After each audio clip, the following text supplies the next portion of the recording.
getting out and cringing between raindrops as if I might melt. The phone is ringing by the time I get inside. I grab the receiver. Hello? Oh, you're home, Colin says. At the sound of my husband's voice, my heart jumps. Colin is the sales manager for a small company that manufactures LED exit signs, and he's been in Washington, D.C. for 2 days training a new rep. He's calling me because it is like that with us, tied as tight as the lacing on a high-top boot. We cannot stand being apart. Are you at the airport? Yeah, stuck at Dulles. I curl the telephone cord around my arm, reading between the round vowels of his words for all the other things he is too embarrassed to say in a public venue. I love you. I miss you. You're mine. In the background, a disembodied voice announces the arrival of a United flight. Hasn't Faith got swimming today? Ballet at 1 o'clock. I wait a moment, then add softly, When will you be home? As soon as I can. I close my eyes, thinking that there is nothing like an embrace after an absence, nothing like fitting my face into the curve of his shoulder and filling my lungs with the scent of him. He hangs up without saying goodbye, which makes me smile. That's Colin in a nutshell, already rushing to come back home to me. It stops raining on the way to my mother's. As we pass the long soccer field that edges the town, vehicles begin pulling onto the road's narrow shoulder. A perfect arched rainbow graces the lush grass of the playing field. I keep driving. You'd think they'd never seen one before, I say, accelerating. Faith rolls down her window and stretches out her hand.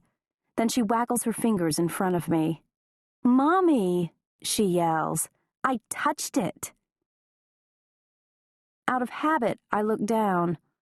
Her fingers are spread and streaked with red and blue and lime green. For a moment, my breath catches, and then I remember her sitting on the floor of the living room just an hour before, her fists full of magic markers.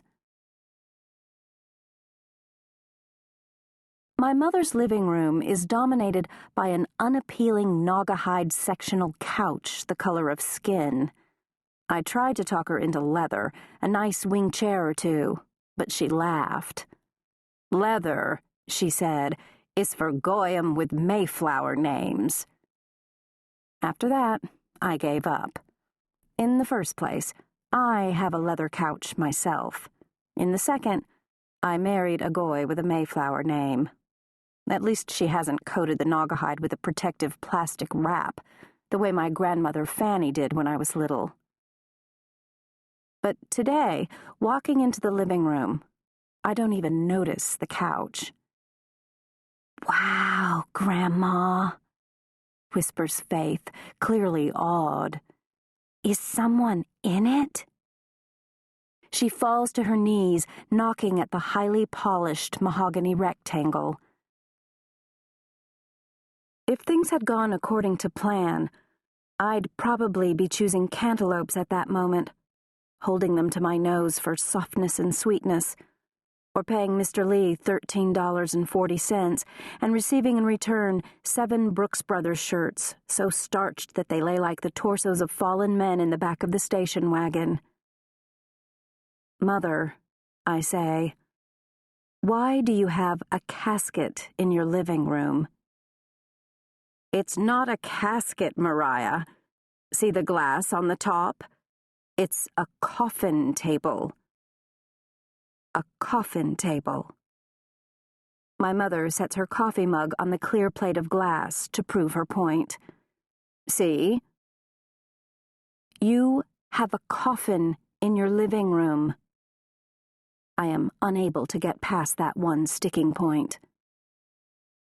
She sits on the couch and props her sandaled feet on the glass top. Well, I know that, honey. I picked it out. I cradle my head in my hands.